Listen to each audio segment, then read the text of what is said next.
शुभ सवेरे पाकिस्तान में आपको एक बार फिर कहेंगे खुशामदीद। अब बात करेंगे कि कोरोना वायरस के बायस जो सूरत हाल है उसमें हम देख रहे हैं कि जहां पर कारोबारी मराकज़ बंद कर दिए गए थे, ऑफिस बंद हैं, स्कूल्स तो बहुत पहले से ही बंद हैं। तो ऐसे में एक बड़ा चैलेंज है वो बच्चों के लिए तो ये कि उनकी पढ़ाई शदीद मुतासर हो रही है।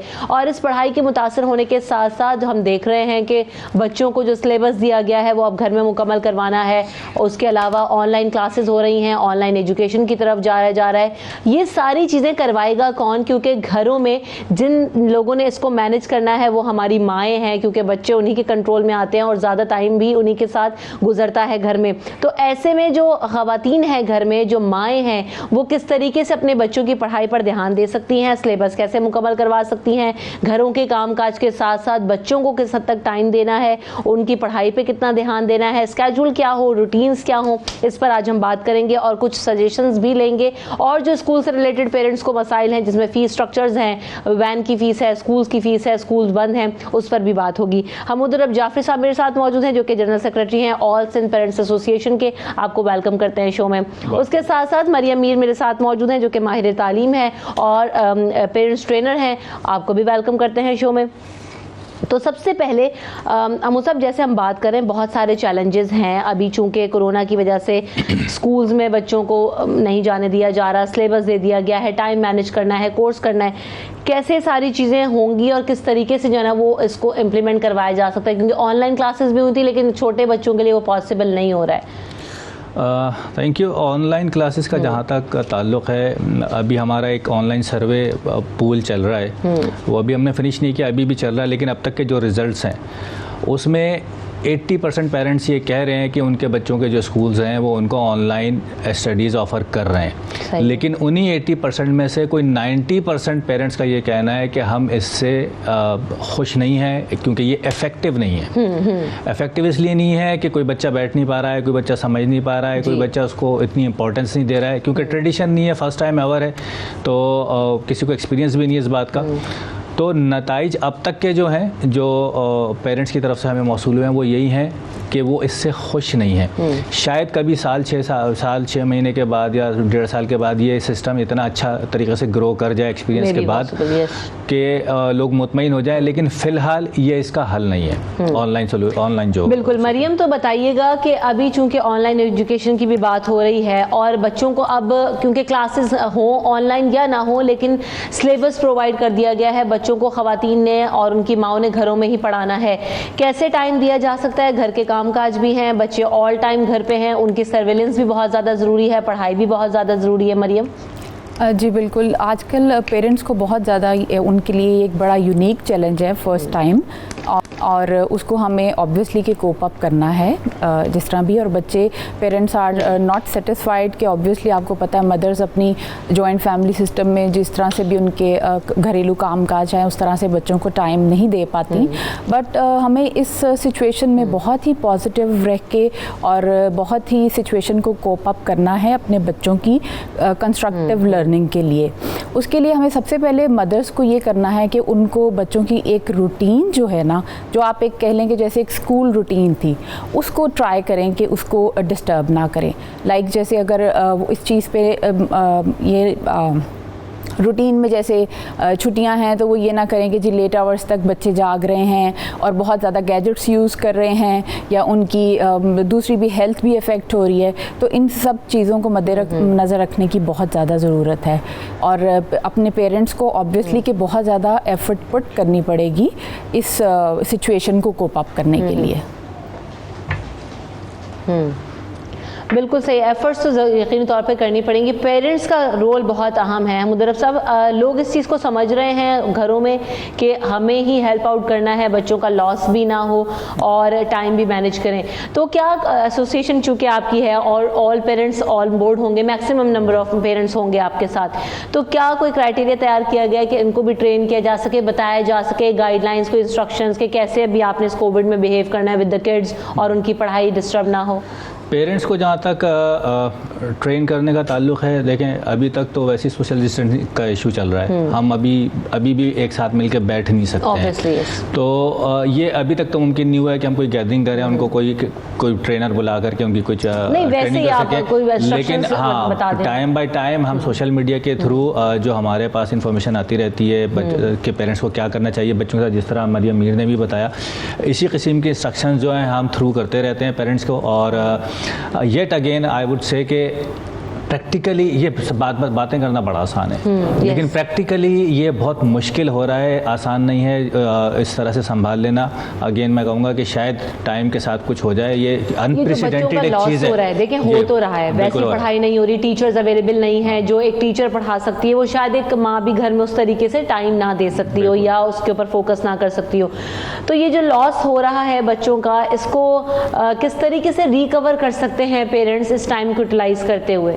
देखें, जो मेन सब्जेक्ट्स हैं उसको तो हम पेरेंट्स को यही कहते हैं कि आप बच्चों को यही कहें कि वो एटलीस्ट आधा 1 घंटा या 2 घंटा घर में ज़रूर उसको स्टडी करते रहें, ताकि वो उसको जो कुछ पढ़ चुके हैं वो भूल ना जाए। और कोशिश करें कि अगर थोड़ा बहुत आगे पढ़ सकते हैं। पेरेंट्स का जहाँ तक ताल्लुक़ है, कोई एक पेरेंट 1 सब्जेक्ट पढ़ा सकता है, 2 सब्जेक्ट पढ़ा सकता है, सारे सब तो ये घर में तकरीबन नामुमकिन है। अब देखना यह है कि स्कूल कब खुलते हैं, उसमें भी हमारी बहुत रिजर्वेशंस हैं जी। रिजर्वेशन इसलिए हैं कि 2 मुल्कों में अभी तक स्कूल खुला है। फ्रांस में स्कूल खुला है और अब बल्कि ऑस्ट्रेलिया में अब खुलेगा 1 तारीख से। फ्रांस में स्कूल खुलने के रिजल्ट्स बहुत बुरे आए हैं।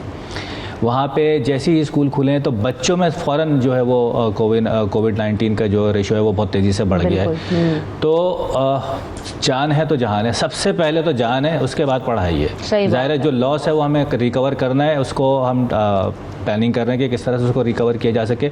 लेकिन पहली प्रायोरिटी है वो ये है कि बच्चों की सेफ्टी। सो मरियम, अभी नहीं पता, एक अनसर्टेन टाइम है कि ये स्कूल्स बंद रहेंगे। और जो बात अभी मैंने हम उधर साहब से भी की कि देखें ना कि अब ये चैलेंज बहुत बड़ा है और हम बच्चों की जानों के ऊपर रिस्क भी नहीं ले सकते कि हम बोलें कि अब स्कूल खोल दें, सेफ नहीं है इस वक्त। तो ऐसे में जो लॉस है इसको कैसे रिकवर किया जा सकता है, किस हद तक हो सकता है, और स्किल लर्निंग पे कितना फोकस होना ज़रूरी है मरियम? देखें 100% तो कवर घर में ऑब्वियसली कि होम लर्निंग में वो नहीं हो सकता, बट उसको हम मैक्सिमम उसको ट्राई कर सकते हैं, मदर्स उसको ट्राई कर सकते हैं। उसमें हम उनको ये है कि इफ़ेक्टिव उनको कुछ सॉल्यूशंस दे सकते हैं। फॉर एग्जांपल कि आप बच्चे की एक घर में कोई छोटा सा उनका एरिया जो है वो स्कूल जैसे स्कूल एरिया जो है उनके लिए एलोकेट करें कि this is your school area, ये आपका 9 to 11 आपका स्टडी टाइम है, उसमें आपने पढ़ना है। And you can put all your things, जो भी आपका स्कूल स्टफ़ है वो वहाँ पे रखें। उसके बाद जो भी like starting with the morning exercise, उसके बाद आपका स्कूल टाइम, उसके बाद आपका lunch time, and then you can के कोई इंडोर गेम्स हैं, फिज़िकल गेम्स में उनको इन्वॉल्व करें, और उनका नैप टाइम लाइक उनकी रूटीन कैजुअल उसको करना वो बहुत ज़रूरी है। अगर वो थोड़ा सा भी इससे हटेंगे तो बच्चे की हेल्थ भी इफ़ेक्ट होगी, और दूसरी भी जैसे मैंने आपको बताया कि बच्चे अब घर में रह के बहुत ज़्यादा गैजेट्स यूज़ करना शुरू कर देते हैं, जिससे उनकी आई साइट भी इफ़ेक्ट होगी। बैठे बैठे बहुत ज़्यादा जंक फूड। अब ये हुआ है कि रमज़ान में एक तो क्योंकि सहरी भी करनी होती थी और क्वारंटाइन में सब लोग घरों में थे, ऑफिसेज नहीं जा रहे थे, तो रात रात भर जागते रहे, बच्चे भी साथ जागते रहे, तो रूटीन जो है ना वो टोटली डिस्टर्ब हो चुका है, जिसमें बड़े भी शामिल हैं और बच्चे भी शामिल हैं। इस रूटीन को रीसेट कैसे करना है ताकि आप ये जो एक्टिविटीज़ बता रही हैं कि वो सारी चीज़ें आप करते भी रहें और बच्चे भी डिस्टर्ब ना हो, बड़े भी डिस्टर्ब ना हो, कैसे इसको दोबारा से रिवाइव करें और मैनेज करना ये तो टोटली पेरेंट्स पे डिपेंड करता है। पेरेंट्स जैसे आपकी क्लास में आपकी टीचर रोल मॉडल होती है, ऐसे आपके पेरेंट्स भी रोल मॉडल हैं। बच्चे ने वही करना है जो अपने पेरेंट्स को देखेंगे और तो वही करेंगे। ऑब्वियसली अगर पेरेंट्स जागेंगे तो साथ बच्चे भी जागेंगे, तो थोड़ा सा आपको मैनिपुलेट करना पड़ता है बच्चों के सामने। कुछ जैसे अगर सोने का स्लीपिंग टाइम है तो साथ उनके लिए थोड़ा सा, अगर वो बाद में जागना भी चाह रहे हैं तो उनके साथ कुछ देर लेट जाएं, जब वो सो जाएं तो अपनी रूटीन वर्क में आ जाएं। बट ये है कि बच्चों की रूटीन को इस वक्त चैनलाइज करना बहुत इंपॉर्टेंट है। अगर वो नहीं, और फॉर एग्जाम्पल देखें अगर बच्चों को आप थोड़ी सी ऐसी एक्टिविटीज़ में इन्वॉल्व करें कि आप जैसे किसी अपने फ्रेंड के साथ देखें, इस वक्त वो अपने टीचर्स को बहुत मिस कर रहे हैं, अपने फ्रेंड्स को बहुत मिस कर रहे हैं। आप घर में एक स्कूल का इन्वायरमेंट क्रिएट नहीं कर सकते एट एनी कॉस्ट, कुछ भी हो जाए। ठीक है। और वही जैसे डॉक्टर साहब ने कहा कि आप एक सब्जेक्ट पढ़ा सकते हैं, 2 सब्जेक्ट पढ़ा सकते हैं, बट सारे सब्जेक्ट्स नहीं पढ़ा सकते। यस, जिन बच्चों के घर में सिबलिंग्स हैं, बड़े हैं, वो तो उनको हेल्प आउट कर सकते हैं, बट हर घर में ये 100% सोल्यूशन नहीं मिल सकता।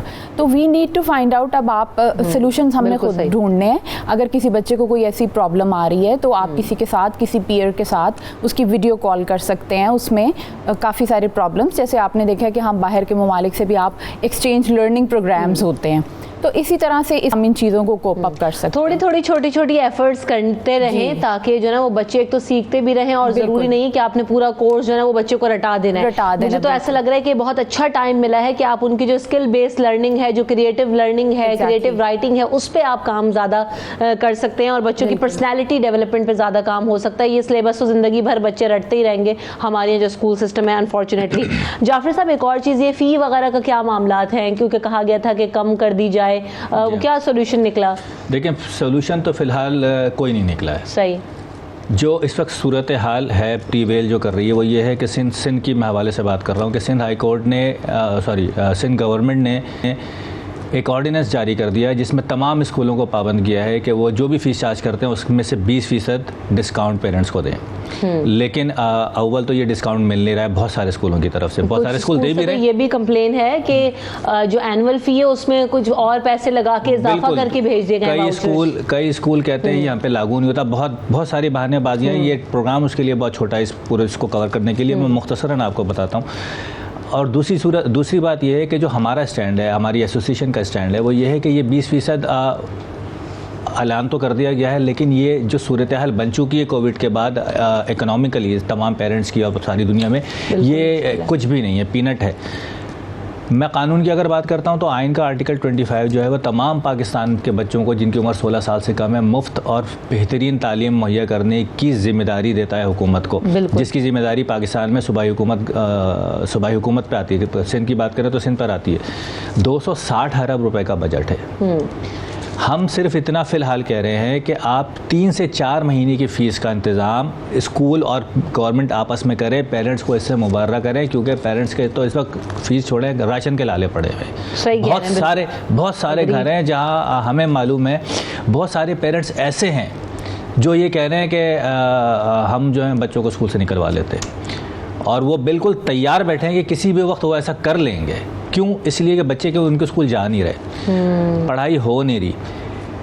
3000 से लेकर 25,000 तक के स्कूल्स ऐसे हैं जो पूरी फीस चार्ज कर रहे हैं। 4 महीने तक कोई 25,000 रुपये महीना क्यों दे?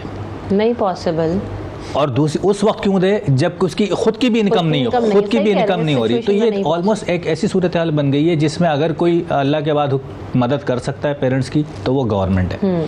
हम पहले दिन से, जब से ये सिलसिला शुरू हुआ है, पहले दिन से ये कह रहे हैं कि खुदा के वास्ते कोई ऐसा, बहुत सारे रिलीफ फंड्स का अनाउंस हुआ है, पैकेजेस का अनाउंस हुआ है, उसमें तालीम का ही नहीं है। तालीम को कहाँ डाल दिया? स्कूल और पेरेंट्स आपस में तय करें, और स्कूल को भी कह दिया कि 20% आप दें, जबकि ये जिम्मेदारी हुकूमत की बनती है। तो हुकूमत को आगे आना चाहिए इस हवाले से। तालीम को सबसे पहली प्रायोरिटी देनी चाहिए। सेहत और तालीम में 2 चीज़ें हैं जिनको सबसे टॉप पे रखना चाहिए। किसी हुकूमती नुमाइंदे से बात हुई है? आप लोगों ने इस चीज़ को कन्वे किया? बहुत अच्छा सवाल किया है आपने, दिल के फपोले फोड़ लेते हैं यहाँ पे। फपोले जरूर फोड़ेगा। एक कॉलर को भी शामिल कर लूँ, फिर ज़रूर बताइएगा। रुखसाना हमारे साथ हैं, अस्सलाम वालेकुम। जी वालेकुम अस्सलाम। बहुत अच्छा टॉपिक है जी। क्या सवाल करना चाहती हैं रुखसाना आप? जी, बच्चों को काफ़ी ज़्यादा गाइडेंस की ज़रूरत है हमारे लिए कि हम लोग बच्चों को इस टाइम पे किस तरह से टैकल करें। लेकिन इसके अलावा एक और इशू ये आ रहा है कि अब देखें, बच्चे स्कूल नहीं जा रहे लेकिन फ़ी वाउचर आ रहे हैं। बसेस का जो हम लोग पे कर रहे थे, जो स्कूल की बसेस हैं, उनके वाउचर आ रहे हैं। तो इसमें अब हम लोग क्या कर सकते हैं? मतलब जब बच्चे स्कूल तो जा नहीं रहे तो किस चीज़ की फ़ीस दी जाए, इस बारे में बताइए। हम लोग किस तरह से कर सकते हैं? अब मेरे 3 बच्चे हैं, मैं कैसे मैनेज करूंगी? बिल्कुल यकीनी तौर पे मुश्किल है। अभी यही बात हो रही थी कि एक तो फ़ी देना मुश्किल हो रहा है, फिर ये वैन सर्विसेज और दीगर एनुअल फ़ी वाउचर्स, ये सारी चीज़ें भी ख़त्म नहीं हो रही। इसका एक ही हल है जो मैंने आपसे तज़किरा किया कि गवर्नमेंट आ गया है। हुकूमती रिप्रेजेंटेटिव से बात हुई। इस वक्त वज़ीर तालीम जो है सईद गनी साहब हैं जी। सईद गनी साहब स्टीयरिंग कमेटी के इजलास पे इजलास बुला रहे हैं, फैसले पे फैसले कर रहे हैं। एक्सपर्ट बने हुए हैं। हाँ, मतलब हर चीज़ का एक्सपर्ट है ना पाकिस्तान में, हर आदमी हर चीज़ का एक्सपर्ट है। आजकल एविएशन के भी सब एक्सपर्ट बने हैं। तो सईद साहब से हमने बहुत मरतबा कोशिश की मुलाकात करने की, जबकि हमारा हक़ ये है कि जो स्टीयरिंग कमेटी के इजलास हो रहे हैं उसमें हमारी नुमाइंदगी होनी चाहिए। Exactly. इससे पहले जो वज़ीर थे वज़ीर तालीम सिंध के, वो बहुत अच्छा काम कर रहे थे और शायद इसी बात की उनको सदा मिली कि उनका कलमदान उनसे वापस ले लिया गया। वो पहले वज़ीर थे सिंध के जिन्होंने अपने बच्चे को पब्लिक स्कूल में डाल दिया था, और ये रिवायत कायम करने के लिए कि लोग अपने बच्चों को पब्लिक स्कूल भेजें। लेकिन शायद ये उन्हीं की हुकूमत को शायद ये इक़दाम पसंद नहीं आया, उनको हटा दिया गया। और अब सईद साहब ऐसे हैं कि वो मिलना ही पसंद नहीं करते, जवाब देना तक पसंद नहीं करते। हमने एक रिक्वेस्ट, फॉर्मल रिक्वेस्ट डाली हुई है कि जो अगला स्टीयरिंग कमेटी का इजलास हो उसमें पेरेंट्स को बुलाया जाए। अभी तक जवाब नदारुद है, कोई जवाब उनकी तरफ से नहीं आया। तो हुकूमत से हम मुतालबे तो करते रहेंगे, लेकिन वो उनकी आँख कब खुलेगी, वो कब जागेंगे। कोविड से रिलेटेड जो चैलेंजेस हैं, फीस से रिलेटेड जो चैलेंजेस हैं, और ये जो सजेशन आपने यहाँ दिया जो कि बज़ाहिर बड़ा वैलिड नज़र आ रहा है कि ये जो बजट्स होते हैं ये इसीलिए होते हैं कि आप इनको यूटिलाइज करें, और आप जहाँ पर आवाम को ये सपोर्ट कर रहे हैं, ये बातें कह रहे हैं कि हम राशन पहुँचा रहे हैं, ये भी बड़ा चैलेंज है, उसको आप एड्रेस करें। तो क्या इन चीज़ों को इन रिटर्न दिया गया है आप लोगों की तरफ से कि अगर मीटिंग नहीं भी हुई है तो एटलीस्ट सजेशन ज़रूर जाए, वहां तक पहुंचे? बिल्कुल, सब कुछ हम रेगुलरली उनसे कम से कम खतों किताबत करते रहते हैं, मिलने की दरख्वास्त करते रहते हैं, जब तक नहीं हो रहा। एक और कॉलर हमारे साथ हैं। अस्सलाम वालेकुम। जी अस्सलाम वालेकुम। अस्सलाम वालेकुम। वालेकुम अस्सलाम। कौन कहाँ से बात कर रही हैं? जी मैं मिसेस हमीद लाहौर से बात कर रही हूँ। जी माशाल्लाह आपके प्रोग्राम। जी मिसेस हमीद, जी प्रोग्राम में बहुत अच्छी गुफ्तगू चल रही है, लेकिन मेरा क्वेश्चन ये है कि 3 महीने के बच्चे घरों पे हैं और जो पेरेंट्स हैं, मदर्स जो हैं वो बच्चों पे तवज्जो नहीं दे रही, तो बच्चे जो हैं वो mentally they are getting sick. जब उनको गाइडेंस नहीं मिल रही, गाइडलाइन नहीं मिल रही, कोई एक्टिविटी नहीं है। मैं खुद जॉब पे रही हूँ, आई एम स्पेशल एजुकेशनिस्ट, लेकिन इस तरह से बच्चों की मेंटल हेल्थ जो है वो बाहर नहीं जा रहे, वो खेल नहीं रहे हैं, तो कोई एक्टिविटीज नहीं है। तो काइंडली अगर स्कूल वाले उनके लिए एक्टिविटीज प्रोवाइड करें। ऑनलाइन भी बच्चे जो हैं वो बिल्कुल कुछ नहीं सीख रहे, तो व्हाट इज गोइंग ऑन, हमारे बच्चे किस क्राइसिस में जा रहे हैं, तो काइंडली इसमें से कैसे निकला जाए। चले, आपका सवाल बजा है, लेकिन बात यह है कि मरियम इस बात को बेहतर तरीके से एड्रेस करेंगे, लेकिन एक चीज़ मैं छोटी सी यहाँ पर ऐड ऑन करना चाहती हूँ कि हमारा मसला यही है कि हमें कोई चीज़ चाहिए, कोई अथॉरिटी चाहिए इम्पोज करवाने के लिए। हुकूमत पे मलबा डाल देंगे, स्कूल्स पे डाल देंगे, एसोसिएशंस पे डाल देंगे।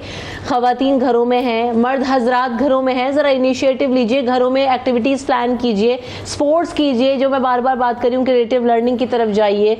तो मरियम खैर आप क्या सजेस्ट करती हैं इनके लिए? जी हमें सबसे पहले तो इस सिचुएशन में जो है ना एक कोविड एजुकेशन पॉलिसी के नाम से कोई एक पॉलिसी ज़रूर बनानी पड़ेगी, जिससे आप पेरेंट्स या स्कूल जो है जो कोऑपरेशन, अगर ऑब्वियसली कि ये जैसे उन्होंने कहा कि गवर्नमेंट की भी रिस्पॉन्सिबिलिटी है, कुछ ऐसा वो करें कि पेरेंट्स पे भी बर्डन ना आए। ऑब्वियसली आपको पता है टीचर्स ने, अब जैसे आप ये फ़ी वाउचर्स की बात कर रहे हैं या बसेस की जो फ़ी है उनकी बात कर रहे हैं, तो जिनका अब टीचर्स को तो पे करना है, ठीक है, उनका अगर जो उनका सोर्स ऑफ अर्निंग ही सिर्फ ये है तो वो कुछ है, तो इनको ये पॉलिसी बनाने की बहुत ज़रूरत है इस टाइम, क्योंकि पेरेंट्स 100% तो उसको हम तो देखें इस वक्त तो टीचर्स या हम एजुकेशनिस्ट तो यही कहेंगे कि आपको घर पे ही मैनेज करना है।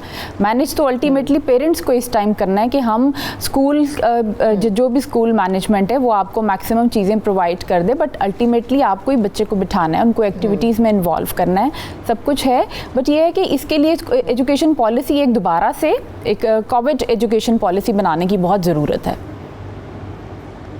एग्जैक्टली मरियम, क्या एक्टिविटीज़ करवा सकती हैं ख़वातीन या जो मर्द हजरात हैं, माँ बाप बच्चों के साथ मिलके, जो कि उनकी जो मेंटल हेल्थ है उस पर भी जो है ना वो काम हो सके? क्योंकि वाकई बच्चे जो अभी मिसेस हमीद कह रही थी कि बड़े नॉन एक्टिव हो रहे हैं, गाइडेंस की भी उनको ज़रूरत है, तो कैसे उनको फिजिकली भी फिट रखा जा सकता है, मेंटली उनको जो है ना वो रिलैक्स किया जा सकता है और हेल्दी एक्टिविटीज़ उनसे करवाई जा सकती है? बहुत सारी एक्टिविटीज़ हैं, आप अगर गूगल भी करेंगे तो आपको हर जितने भी है, UK है, फिनलैंड है, किसी का भी आप मॉडल अगर आप ले लें तो वहाँ से आप कोई भी, इतनी ज़्यादा एक्टिविटीज़ हैं कि आप उसको डेली भी 10 एक्टिविटीज़ भी प्लान करेंगे तो शायद वो भी कम होंगी। तो ये मैंने आपसे सबसे पहले कहा कि सबसे पहले हमें बच्चे की रूटीन सेट करने की बहुत ज़रूरत है। अगर हम उसके अकॉर्डिंगली उनका स्टडी टाइम, उनका प्ले टाइम, उनकी ये चीज़ों को अगर मैनेज नहीं करेंगे तो बच्चों की, और सबसे ज़्यादा ये जो चीज़ें हैं उनके बिहेवियर इश्यूज़ बहुत ज़्यादा आएंगे।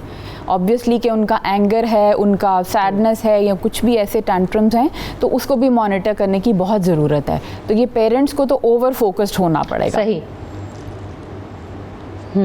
बिल्कुल, पेरेंट्स को ओवर फोकस होना पड़ेगा और शायद एक्स्ट्रा एफर्ट करनी पड़ेगी अपने बच्चों के साथ कि उनका ये जो टाइम है उसको जो है वो यूटिलाइज बेहतर तरीके से कैसे कर सकते हैं। और जैसे हम एक्टिविटीज़ की भी जो बात कर रहे थे उसमें आप बच्चों को क्रिएटिविटी की तरफ लेके जाएं, पेंटिंग्स उनसे करवाएं ताकि उनका जो माइंड है वो रिलैक्स हो। बच्चे जब पेंट करते हैं तो अपने जो थॉट्स हैं उनको इंटरप्रेट करते हैं कैनवस के ऊपर, सो बहुत अच्छी एक्टिविटी है। रीडिंग करवाएं, राइटिंग करवाएं, इस तरह की एक्टिविटीज़ करवाएं। स्पोर्ट्स नहीं बच्चे कर रहे हैं घरों में तो खुद पेरेंट्स इन्वॉल्व हो सकते हैं उनके साथ और दे सकते हैं आप उनको डिफरेंट।